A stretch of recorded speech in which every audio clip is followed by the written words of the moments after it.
নিখিলের রুমের দরজায় কান পেতেছে সাব্বির, বৃষ্টি, মিহির, জেরিন দাঁড়িয়ে আছে দরজার সামনে।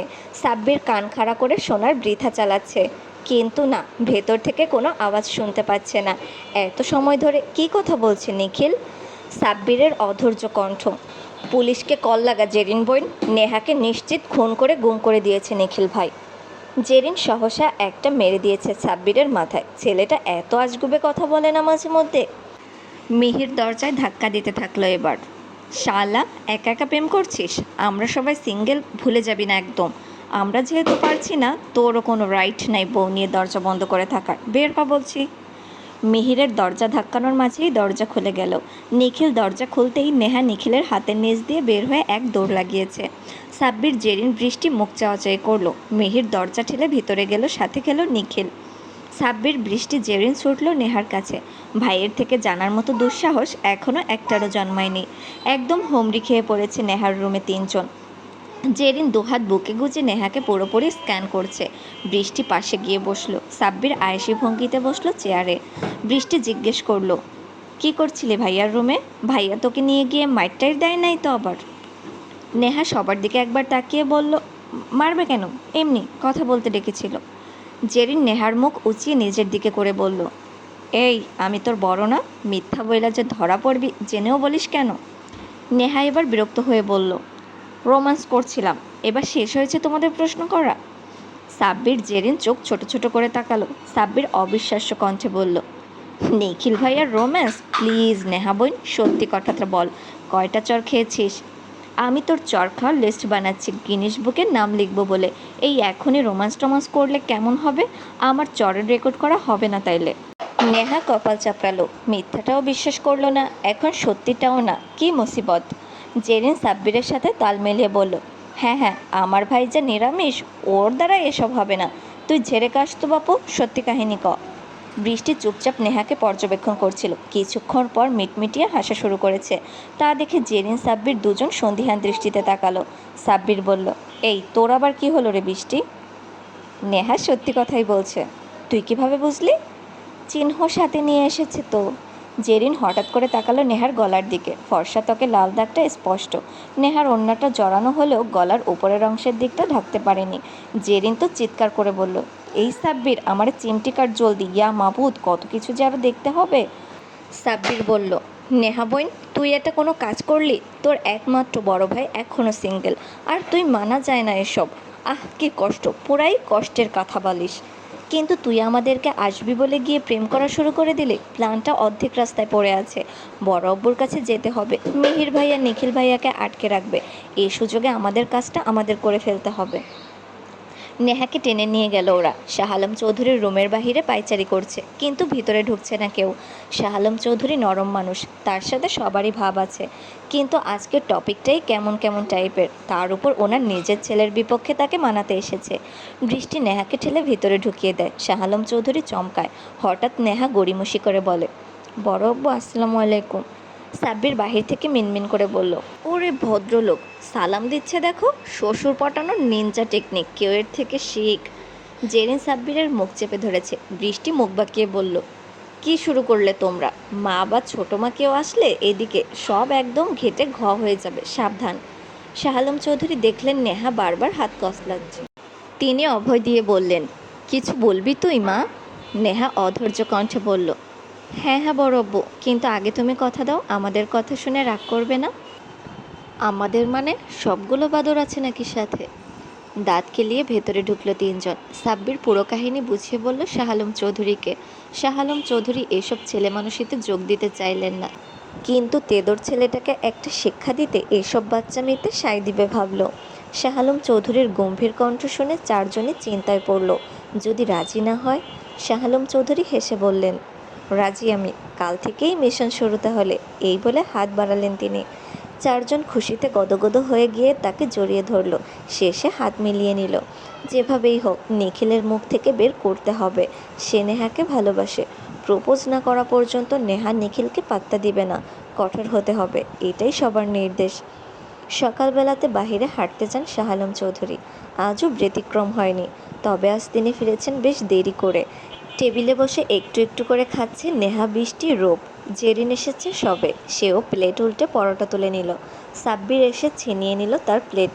খেতে খেতে বলল, তোর হাতের ছোঁয়া লেগে জেরিন বোন কী বলবো, পরোটার টেস্ট 6 গুণ বৃদ্ধি পেয়েছে। তোর জামাই তো তোকে মাথায় তুলে আছাড় দিবে খুশিতে। কথা শুনে হুহা করে হাসি দিল বাকিরা। নিখিল বসে আছে সোফায়, অফিসের জন্য তৈরি হয়ে নেমেছে সে। শাহিদুল চৌধুরী, মাহফুজ চৌধুরী আসলেই সে টেবিলে আসবে। সেতারা বেগমের খাবার রুমে দিতে গেলেন সাহারা বেগম। সবগুলোকে হাসতে দেখে কড়া আদেশ ছুঁয়ে গেল, এই খাওয়ার সময় এত কথা কিসের তোদের? গলায় খাবার আটকে যাবে। কথা কম বল, খাবার শেষ কর সবগুলোতে। শাহ আলম চৌধুরী বাসায় ঢুকলেন থমথমে মুখ নিয়ে। সবাই মুখ চাওয়াচাই করল। তাদের প্ল্যান শুরু করার কথা আজকে খাবার টেবিল থেকেই। শাহ আলম চৌধুরী ছেলের দিকে তাকিয়ে বিরক্তির সুরে বলল, রাস্তাঘাটে আজকাল মাস্তানিও শুরু করে দিয়েছে দেখছি। তখন ড্রয়িং রুমে আসলো শাহিদুল চৌধুরী আর মাহফুজ চৌধুরী। বড় ভাইয়ের কথা শুনে এগোলেন সেদিকে। নিখিলের মাঝে কোনো ভাবান্তর নেই। সে এক মনে এখনও খবরের কাগজের দিকে তাকিয়ে। বিরক্ত সীমা এবার বাড়ল শাহ আলম চৌধুরীর। ছেলে তাকে পাত্তা দিচ্ছে না একদম। শাহ আলম চেঁচিয়ে বললেন, কি হলো, কথা শুনতে পাচ্ছ না তুমি? নিখিল ভ্রু কুঁচকে তাকালো এবার। শাহিদুল ভাইকে থামিয়ে জিজ্ঞেস করলো, কি হয়েছে? সকাল সকাল এত রেগেছেন কেন তিনি? শাহ আলমের রাগী কণ্ঠ, তোর আদরের ভাইপো মেয়রের ছেলের হাত ভেঙে তাকে হসপিটালে অ্যাডমিট করে দিয়ে এসেছে নিজ দায়িত্বে। কমিশনার সাহেবের কাছে কথা তুলেছেন মেয়র সাহেব, তিনি আসবেন বাড়িতে। এবার বলে দিচ্ছি একে, আমি বাঁচাতে পারবো না, যা খুশি হোক নিয়ে যাক ধরে পুলিশ। নিখিল উঠে দাঁড়িয়ে বলল, আসতে দাও কমিশনারকে, তিনি না আসলে আমিই যেতাম। খাবার টেবিলের সব ভাই বোনেরা হাঁ করে কথা শুনছে। বৃষ্টি ফিসফিস করে বলল, ভাইয়া তো দেখছি একদম ফাটিয়ে দিয়েছে রে বন্ধু। নেহা গুঁতো মারল বৃষ্টিকে। নিখিলের সরু দৃষ্টি নেহার ওপর। নেহা দাঁত বের করে কোনো রকম পানির গ্লাসে হাত তুলে নিল। এই ছেলের দিকে এখন ভুলেও তাকানো যাবে না। আওয়াজ শুনে ছুটে এসেছে গৃহিণীরা। মাহফুজ চৌধুরী কৌতূহলী হয়ে জিজ্ঞেস করলো, এমনটা কেন করেছিস নিখিল? আমার বউয়ের হাত ধরেছিল রাস্কেলটা, ওকে যে জানে মেরে দিনি এটাই ওর ভাগ্য। নিখিলের কথা শেষ হওয়ার আগেই মুখে পানি নিয়ে কেসে উঠল নেহা। বেচারির চোখ উল্টে আসার উপক্রম। হামিদা বেগম এগিয়ে এসে পিঠে হাত বুলালেন তার, ব্যস্ত কণ্ঠ, সাবধানে খাবি তো। নেহা একবার তাকালো নিখিলের দিকে। ওর কাশির চোটে চোখ দিয়ে পানি চলে এসেছে, নাক মুখ লাল হয়ে গেছে। নিখিল নেহার দিক তাকিয়ে ঠোঁট বাঁকিয়ে হাসল। নেহা চোখ নামিয়ে ফেলল। আজকের মতো আর ওরকম পরিবেশ নেই। নিজেদের প্ল্যান স্থগিত করেছে ওরা। নিখিল হনহন করে চলে গেল না খেয়ে। হামিদা বেগম ডাকলেন কিন্তু শুনলেন না। বাকিরা টেবিলে বসলো এসে। ছোটরা কোনো রকম খেয়ে ভাগলো। জেরিন সাব্বির ভার্সিটিতে চলে গেল। বড় আব্বুর রাগ শান্ত হলে কাল সকালে আবার নিজেদের কাজ করবে তারা। বেশ অলস সময় কাটছে নেহা আর বৃষ্টির। দুজন মিলে কথা বলছে ছাদের একপাশে দাঁড়িয়ে।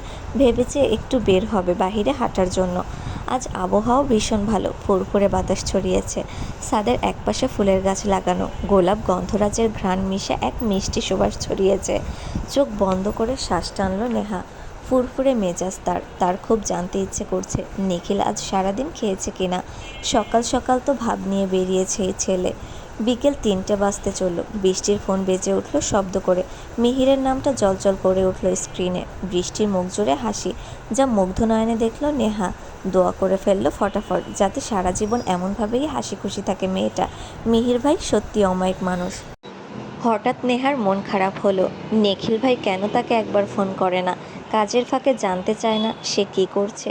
সারাদিন কি মানুষটার তার কথা একবারও মনে পড়ে না? এত কাজ কাজ করা লাগবে কেন তার?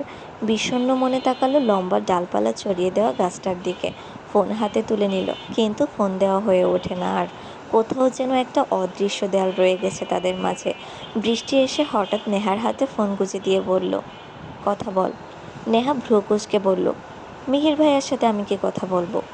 বৃষ্টি ফোন ধরিয়ে দিয়ে ততক্ষণে চলে গেছে। নেহা বোকার মতো তাকিয়ে থেকে ফোন কানে ধরল। নেহা কিছু বলার আগেই ওপাশে গম্ভীর পুরুষালী কণ্ঠটি ভেসে আসলো, ফোনটা কানে দিতে এত সময় লাগে কেন তোর? নেহা চমকে উঠল। মিহির ভাইয়ের বদলে নিখিল ভাই ফোন করেছে তাকে। কথা বলবি না নাকি? কি কথা বলবো? নেহার কথা শুনে হাসল নিখিল। সত্যি মেয়েটা আস্ত বোকা, শুধু মুখেই ফটফট করে। নিখিল চেয়ারে গা এলিয়ে চোখ বন্ধ করে বলল, যা খুশি। আপনি খেয়েছেন তো নিখিল ভাই? তা জেনে তুই কি করবি? আমার খাওয়া না খাওয়ায় তোর কি আসে যায়? নেহার রাগ লাগলো। ফোন দিয়ে এগুলো কেমন কথা? সব কথার উত্তর দিতে গিয়ে পেঁচানো লাগবে কেন এত? কিছু না। ফোন দিয়েছেন কেন আপনি আমাকে? আমার প্রতি হঠাৎ এত দরদ উতলে উঠল কেন? ফোন দিয়েছেন তো মনে হয় ভুল করে। মিহির ভাই আপনাকে জোর করে মোবাইল ধরিয়ে দিয়েছে, না হয়তো জীবনেও ফোন করতেন না আমাকে। নেহা ফট করে কল কেটে দিয়ে হনহন করে নিচে চলে গেল। বিড়বিড় করে বলল, অসহ্য লোক। নেহা বৃষ্টির হাতে ফোন ধরিয়ে দিয়ে বলল, তাড়াতাড়ি রেডি হ, শাড়ি পরবে বুঝলি? আজকে মন ইচ্ছা মতো ঘুরবো রিকশায় করে। তোর ভাই দিয়েছে মেজাজটা বিগড়ে। আর কোনো দিন যদি এর হয়ে ফোন আমাকে দিতে আসিস তো বেশি ভালো হবে না বলে দিলাম। বেচারি বৃষ্টি হাঁ করে কথাগুলো শুনে নিল। কী থেকে কী হলো? মিহির নিখিলকে 2-4টা ঘুষি দিয়েছে ইতোমধ্যে। এই শালাকে দিয়ে জীবনে প্রেম হবে না। একটুও রসকস নেই। কি বলল মেয়েটাকে? তুই জেনে কি করবি? তা না, সুন্দর করে বলতো, খেয়েছি তুমি খেয়েছো। কপাল করে এমন বন্ধু জুটিয়েছে। নেহার জন্য 10 বস্তা আফসোস ছেড়ে রুম থেকে বেরিয়ে গেল সে। নিখিল ভাবলেশীনভাবে কাজে মন দিল। বৃষ্টি রেডি হয়ে এসে দাঁড়ালো নেহার রুমের সামনে। নেহা বড় হওয়ার পর শাড়ি পরেছে কিনা সন্দেহ, তবে মেয়েটার ভীষণ পছন্দ। শাড়ি কিনে রেখেছে, না হয় বড়রা কেউ না কেউ গিফট করেছে। আলমারির বড় অংশ জুড়ে শুধু শাড়ি। বিয়ের দিন শাড়ি পরিয়েছিল ওকে ধরে বেঁধে ছোট মা, নিজেও পারে টুকটাক। বৃষ্টি দরজা ঠেলে ঢুকলো ভিতরে। নেহা শাড়ির কুচি ধরে রেখেছে, ঠিক করতে ব্যস্ত। বৃষ্টির নিচে ঝুঁকে বসে পড়ল, কুচিতে হাত রেখে বলল, দে আমি করে দিচ্ছি। শাড়ি পরতে গিয়ে মেয়েটা পুরো ঘেমে গেছে, নাকের ডগায় বিন্দু বিন্দু ঘাম জমেছে। নেহার সাজ বলতে শুধু হালকা রঙের একটা লিপস্টিক দিয়েছে আর একটু আইলাইনার। কাজল পরতে গিয়ে কেঁদে কেটে ভাসিয়ে দেয়, তাই আর পরার ইচ্ছা জাগেনি, বাদ দিয়েছে পুরোপুরি। চুলগুলো খোপা করে নিল ভালো করে। গোলাপি পাড়ের আকাশি রঙা শাড়ি।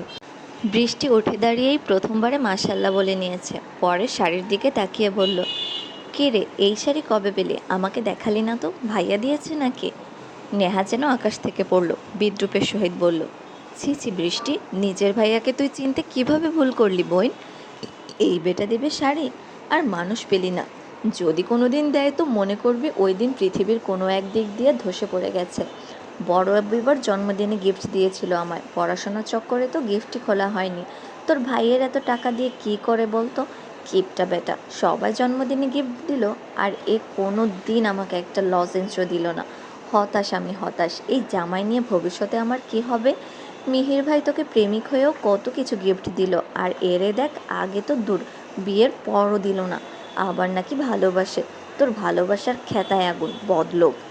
বৃষ্টি শুনল, কি বলবে এখন তার ভাইয়াটা আসলেই কেমন জানি, সবাইকে এত কিছু দেয় কিন্তু নেহার বেলায় ঘন্টা। বোন হিসেবেও তো দিতে পারতো কিছু। তপ্ত শ্বাস ছাড়ল। নেহার হাত টেনে রুম থেকে বের হলো দুজনে মিলে। বিদায় নিয়ে রিকশায় উঠল। ফুরফুরে বাতাসে মন ভালো হয়ে গেল ওদের। সারা বিকাল ঘুরবে আজ।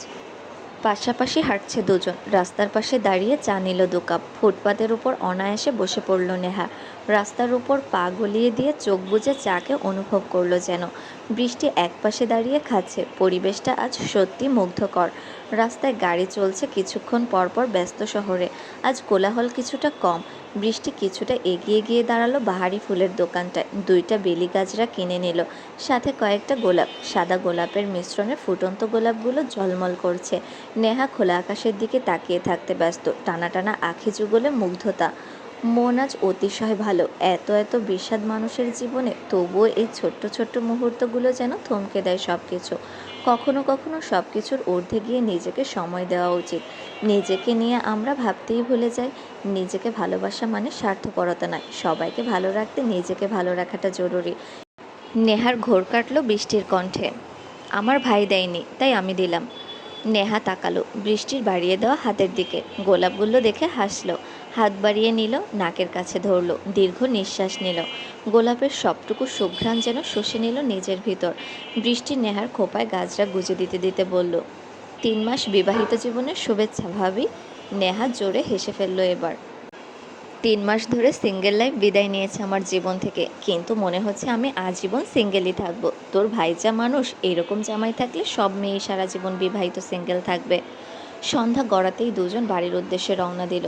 জেরিন আর সাব্বির ভাই জানতে পারলে ওদের দুটোকে পচা নালায় চুবিয়ে দিবে। ওদেরকে রেখে একা একা ঘুরতে আসা। বাড়ির কাছে এসে ফুচকা খাওয়ার বায়না ধরলো বৃষ্টি। নেহাও নামলো ওর সাথে। এই গলির পরের গলিতেই ওদের বাসা। আজান পড়েছে ইতোমধ্যে। নেহা ঝাল খেতে পারে না, তবুও বৃষ্টিকে সঙ্গ দিতে এক প্লেট নিল। দোকানিকে কম ঝাল দিতে বলল। নেহার মনে হলো এখানেই কোটার সব ঝাল দিয়ে দিয়েছে। বৃষ্টির টকের দিক তাকিয়ে নাক কুচকালো নেহা। টকটকে লাল হয়ে আছে মরিচের গুঁড়োতে। নেহা একপাশে দাঁড়িয়ে খেতে লাগলো। অনেক কষ্টে 4টা ফুচকা খেয়েছে। বাকিটা প্লেট সহ রেখে মুখ হা করে বাতাস করছে। না পাচ্ছে পানি, না আছে মিষ্টি জাতীয় কিছু। কান দিয়ে ধোঁয়া বের হচ্ছে নেহার। বৃষ্টি নিজে খাওয়া শেষ করে আসলো নেহার কাছে। নেহা বোঝালো সে ঠিক আছে, কিন্তু ফর্সা মুখশ্রী ইতোমধ্যে টমেটো হয়ে গেছে। নেহার ফোন বেজে উঠল। হঠাৎ নাম্বার দেখার সময় নেই যেন তার কাছে। বাসায় গিয়ে পানি খেতে পারলে বাঁচে এখন। নেহা ফোন কানে ধরলো। ওপাশ থেকে নিখিলের রাগী কণ্ঠ ভেসে আসলো। কোথায় তুই? নেহার মুখ দিয়ে বেরিয়ে আসলো ঝাল। নিখিল দ্বিগুণ চেঁচিয়ে বলল, তুই কোথায় ইডিয়েট? নেহা ফোন বৃষ্টির দিকে বাড়িয়ে দিল। কথা বলার মতো পরিস্থিতি তার নেই। বৃষ্টি ফোনের স্ক্রিনে খারস নাম লেখা দেখে ভয়ে জমে গেল। রাত হয়ে গেছে, দুজন বাসায় যায়নি, নিশ্চিত খবর পেয়ে গেছে। বৃষ্টি কাপা কণ্ঠে বলল, ভাইয়া তোরা দুজন কোথায়? রাত হয়েছে খেয়াল নেই? ঘোড়া বের করবো 2টার আমি। নেহার কি হয়েছে? কথা বলতে গিয়ে ঝাল বলল কেন? বৃষ্টি ঢোক গিলল একসাথে। এত প্রশ্ন? বাসার কাছেই ভাইয়া, 1 মিনিট লাগবে আর। নেহা ফুচকা খেয়েছিল, এখন ঝাল লেগেছে। নিখিল নীরব ধমক দিল যেন বৃষ্টিকে। বৃষ্টি নেহার হাতে ফোন ধরিয়ে দিল। নেহার কাঁদো কাঁদো ফেস। বেচারি মোটেও কথা বলতে চায় না এখন। নেহা তীব্র অনীহা নিয়ে কানে ফোন ধরল। আজকে বাসায় আসি আমি, তোকে এত ফুচকা খাওয়াবো সারা জীবনের মতো শখ ঘুচে যাবে তোর। দেখবো কত খেতে পারিস।